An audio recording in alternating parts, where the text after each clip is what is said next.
Jesus saw a fig tree covered with leaves and walked closer, looking for something to eat. But when he reached it, there was no fruit, only leaves.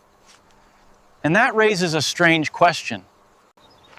To understand what happened, we need to look at what Jesus had just done in Jerusalem. Jesus entered Jerusalem while crowds welcomed him with excitement, waving branches and praising him. But when Jesus entered the temple, he saw something completely different. The place meant for prayer had become crowded with buying, selling, and trading. Jesus overturned the tables and confronted those who had turned the temple into a marketplace. He reminded them that God's house was meant to be a house of prayer. The next morning, Jesus and his disciples left Jerusalem and walked along the same road. And there, beside the road, stood the same fig tree, full of leaves.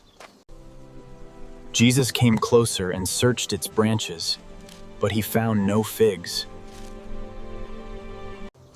Then Jesus spoke to the tree, saying that no one would eat its fruit again.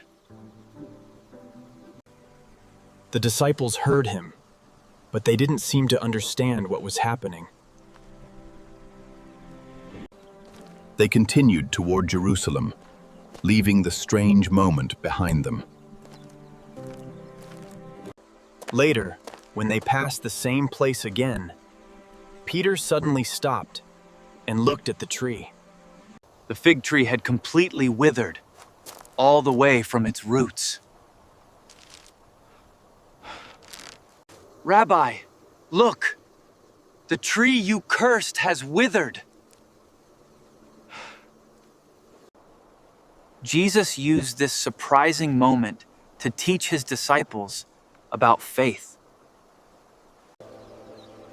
He told them to have faith in God and trust him completely.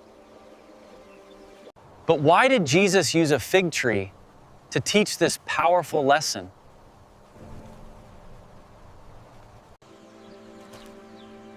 Throughout Scripture, fruit can represent what comes from a person's life.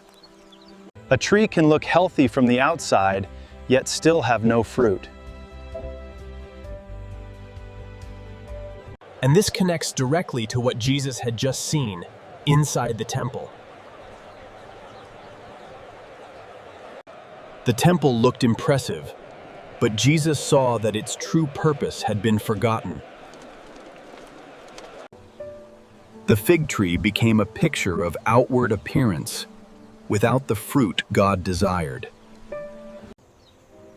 But there's one important detail that makes this story even more interesting. Mark specifically tells us that it wasn't the season for figs.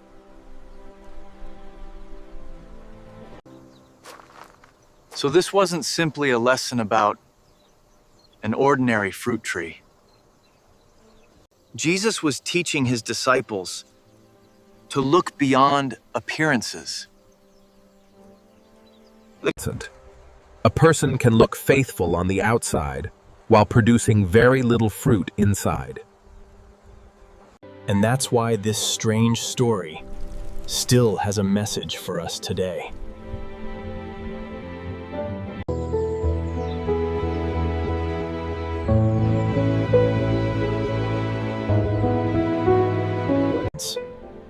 So ask yourself, am I only showing leaves, or is my faith producing real fruit?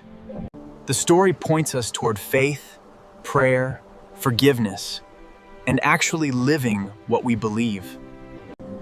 Maybe the real question isn't why Jesus cursed the tree, but what fruit is your life producing?